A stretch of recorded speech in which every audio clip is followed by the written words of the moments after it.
La culture locale a rayonné à la fin janvier à Saint-Jean-sur-Richelieu avec la 17e édition du Gala Essar.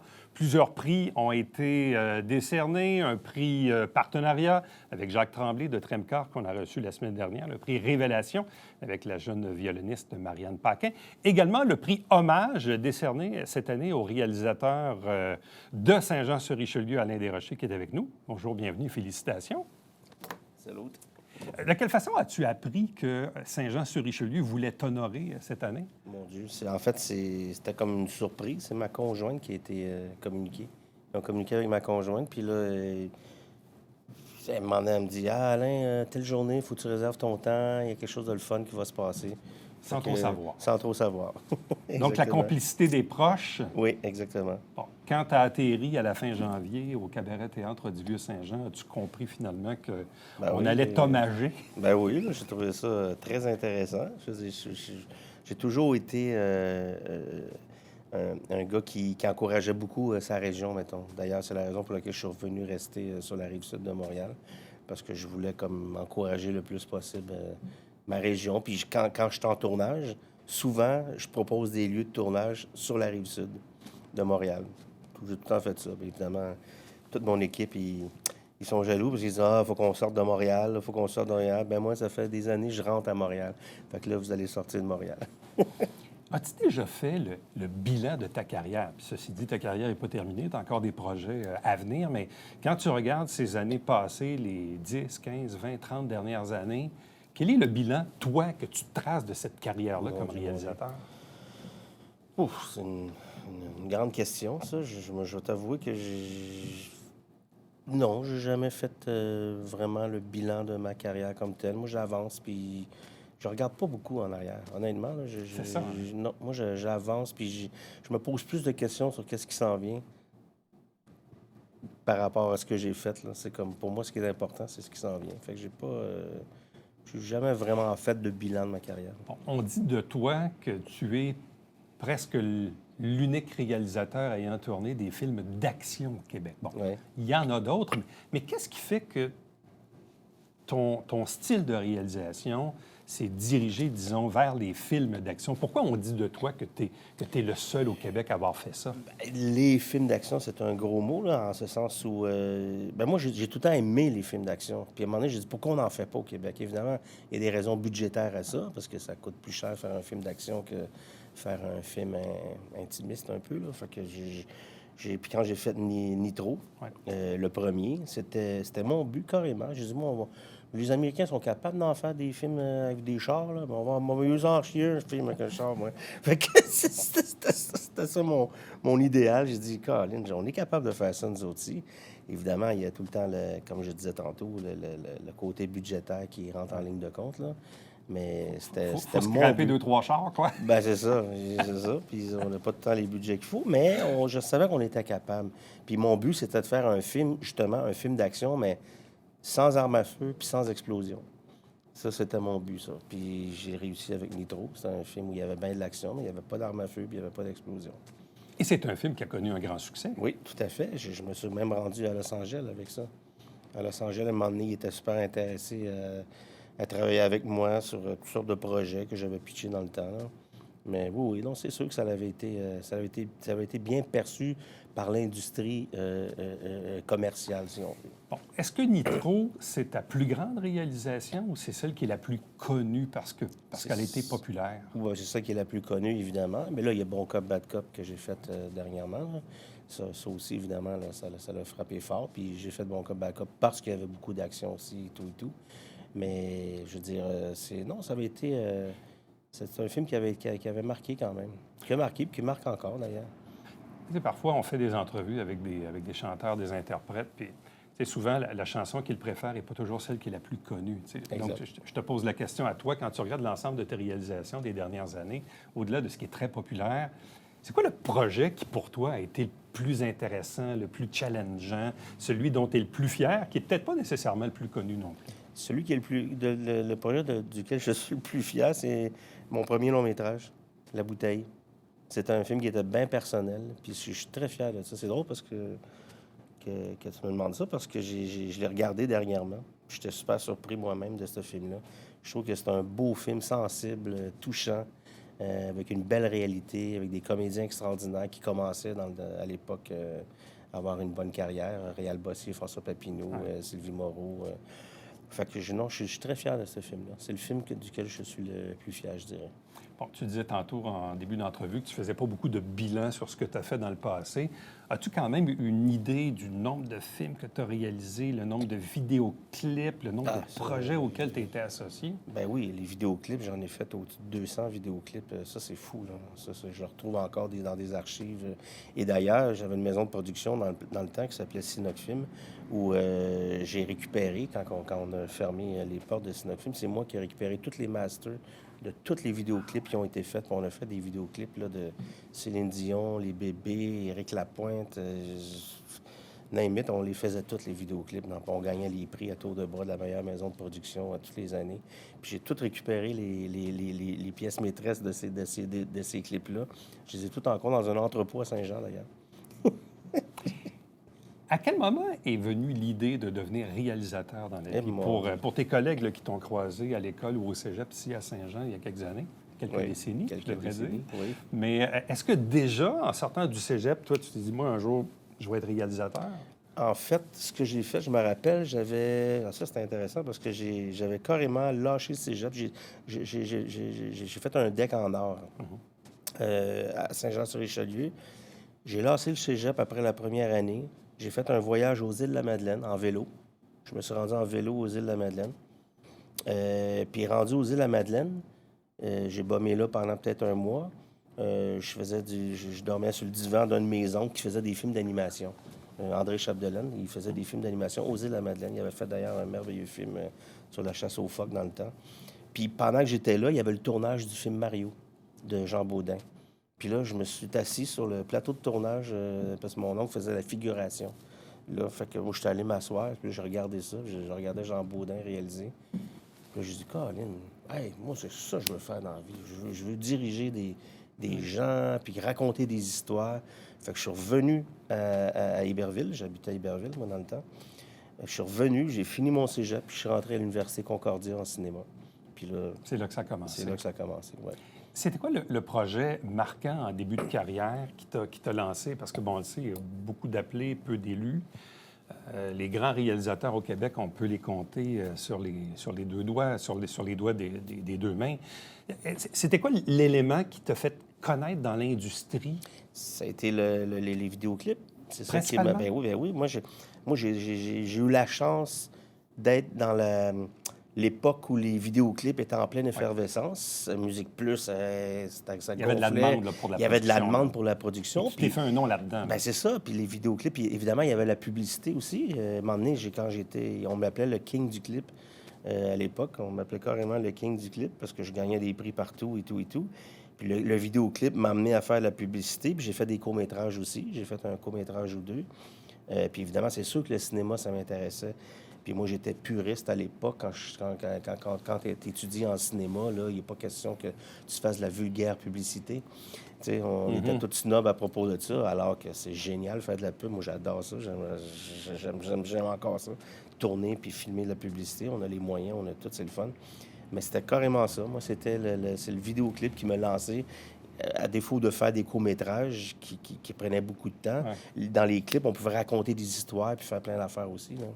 Mais est-ce que, quand vient le temps de déposer des projets de films, même si on a derrière soi plusieurs réalisations en clips publicitaires ou dans le monde de la musique, est-ce que vis-à-vis de tes pairs, tu étais étiqueté comme le gars qui fait des vidéoclips ou comme le gars qui avait le potentiel de réaliser des films? Au début, c'est sûr qu'il y a tout le temps un cliché du gars qui c'est un réalisateur de publicité, c'est un réalisateur de vidéoclips, whatever, mais plus à cette heure.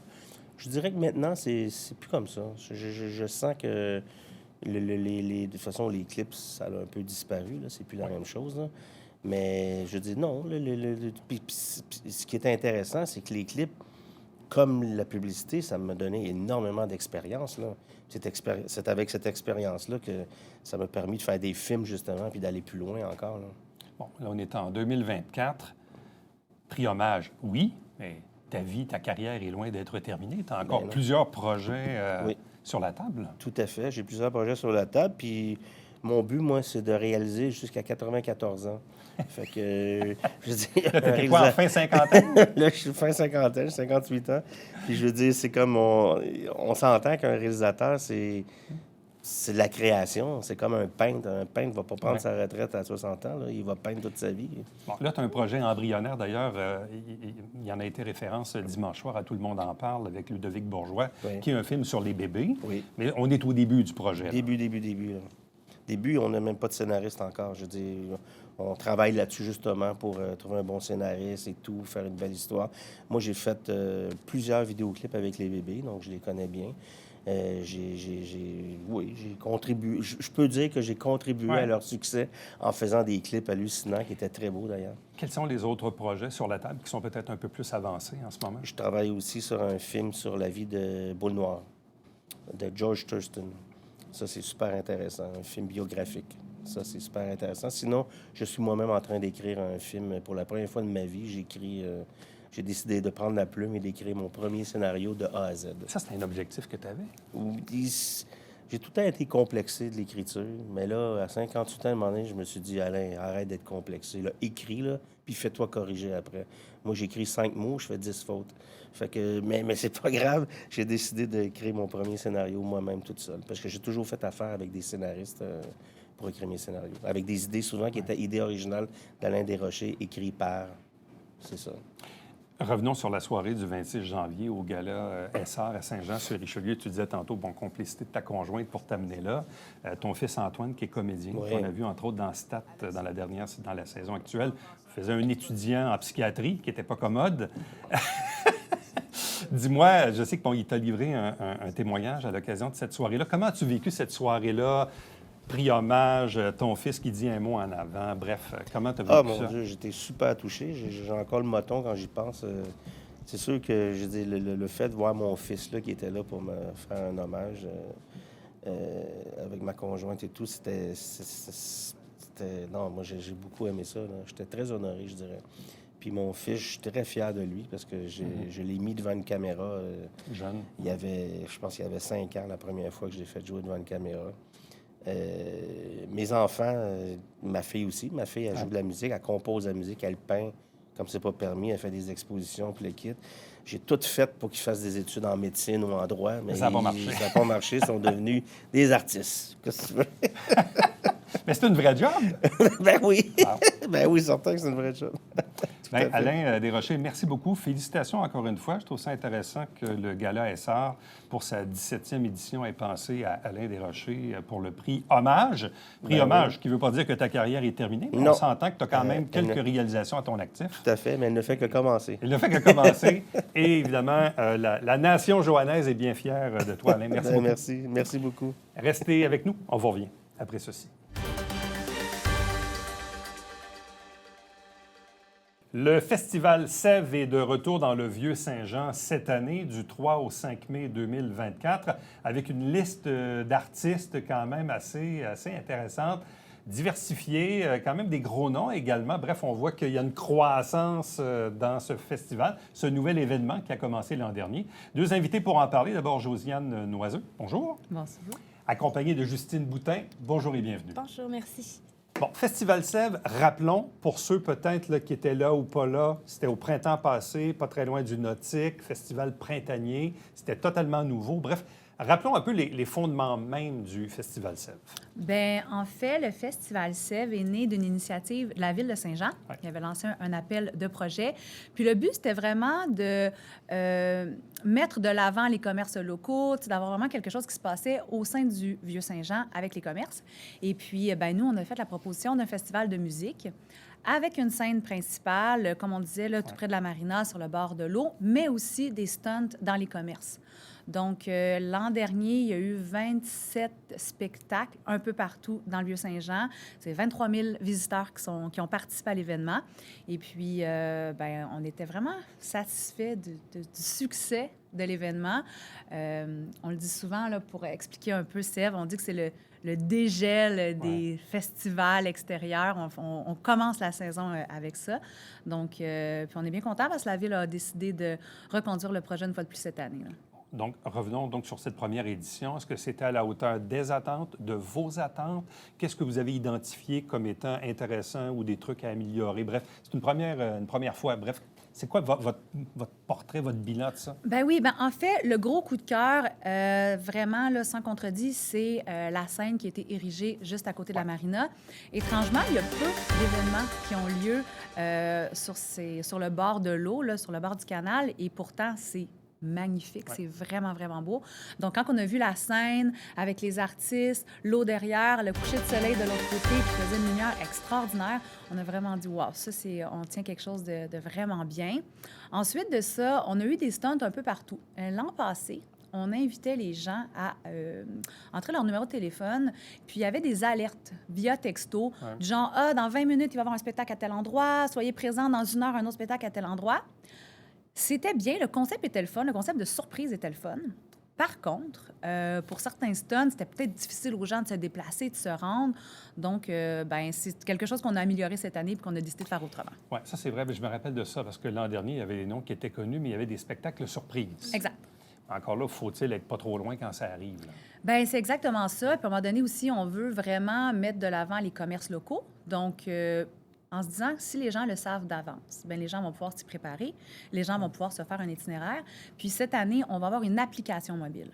Donc, grâce à l'application que les gens peuvent télécharger dès maintenant sur leur téléphone cellulaire, bien, les gens peuvent dire, bien, voici tous les artistes, voici tous les commerces participants, même que nos itinéraires ont été pensés pour partir, par exemple, un peu plus loin sur la rue Champlain et descendre tranquillement vers la scène principale. Ça a vraiment été pensé comme ça. Quel est le mot-clé pour télécharger l'application? C'est Festival Sèvres, tout simplement. On la trouve très, Apple très... ou Google Android. Exact, on la trouve super facilement. Bon, parlons de la programmation de cette année. C'est quand même intéressant parce que, bon, là, je vais rapidement. Daniel Bélanger, Jeffrey Piton, Éléonore Lagacé, Josiane Aubuchon, il y a Clay and Friends, là, puis j'en oublie, là, parce qu'il y a quand même une trentaine de spectacles, d'artistes là, qui vont être mis à contribution.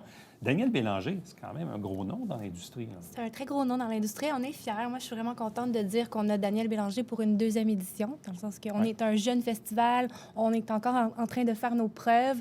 Donc, c'est sûr que de voir Daniel Bélanger pour une 2e édition, c'est quand même assez impressionnant. On a Ensa Meli qui va assurer sa première partie. Ça, on est dans le folk, dans le indie, dans la fraîcheur. Ensuite, on a une vitrine humoristique plus tard en soirée, comme vous l'avez dit, avec Josiane Aubuchon.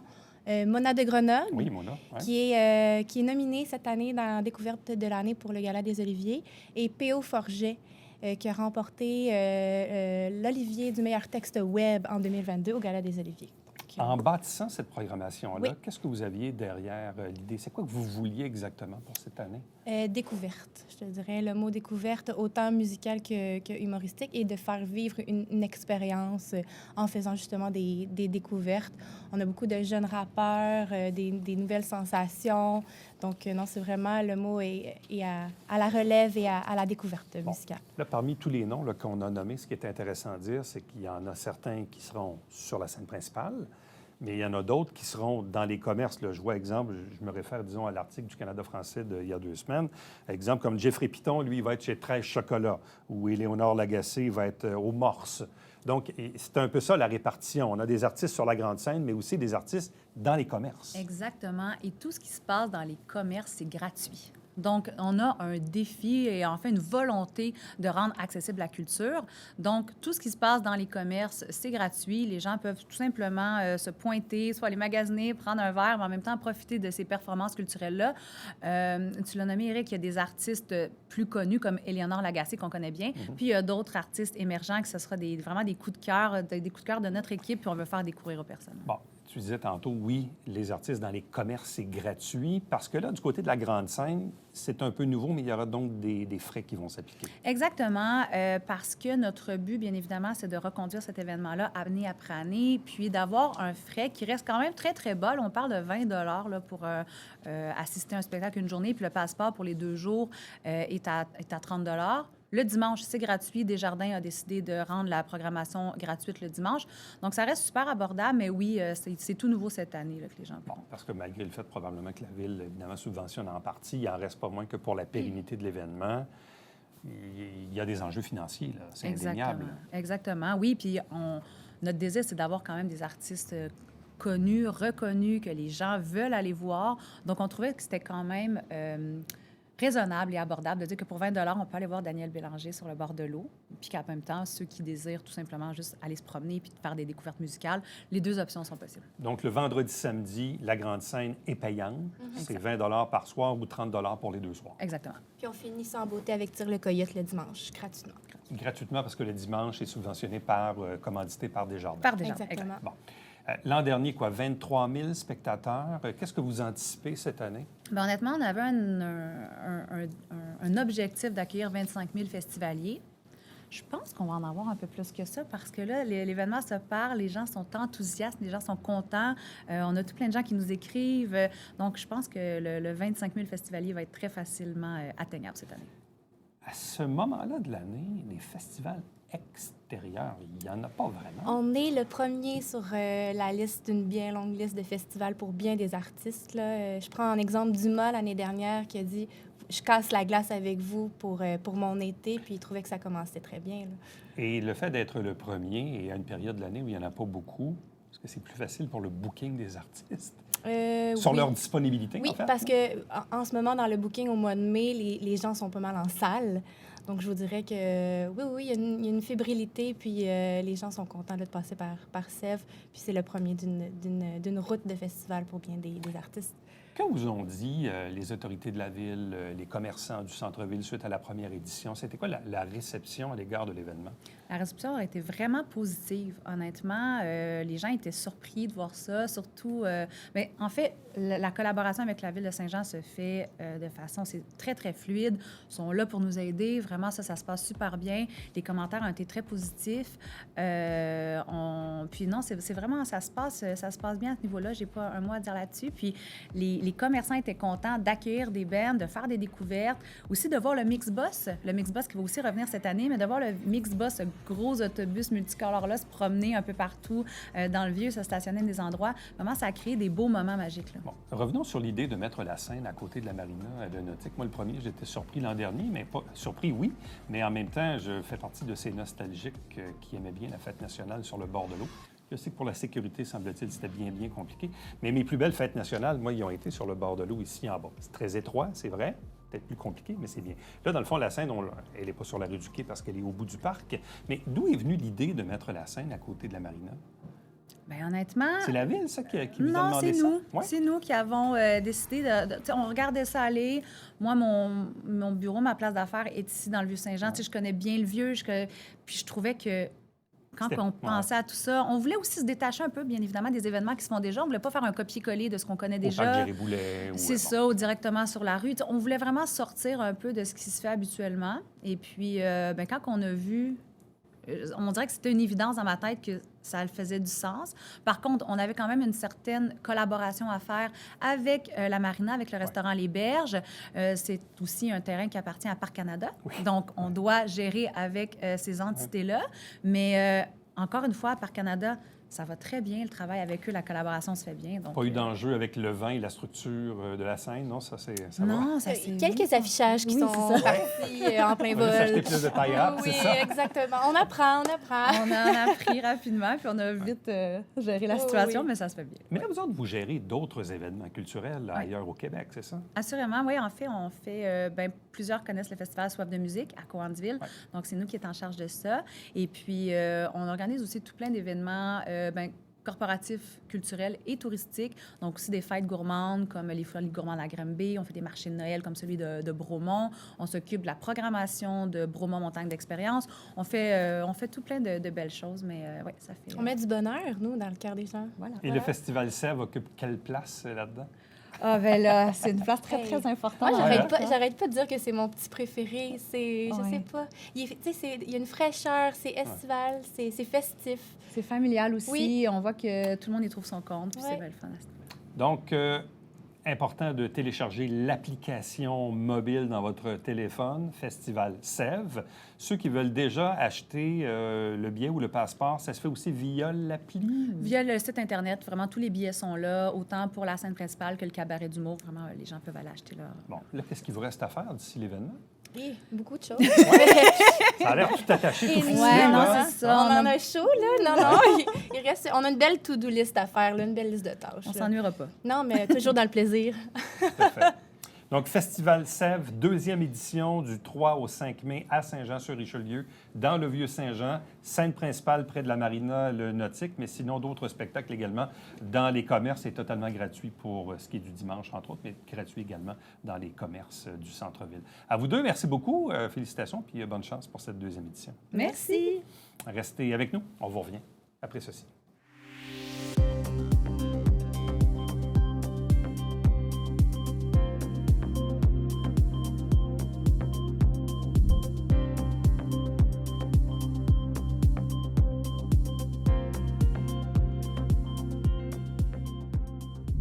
La ville de Saint-Jean-sur-Richelieu est actuellement en recrutement jusqu'au 28 mars pour trouver 150 animateurs pour le camp de jour de l'été prochain.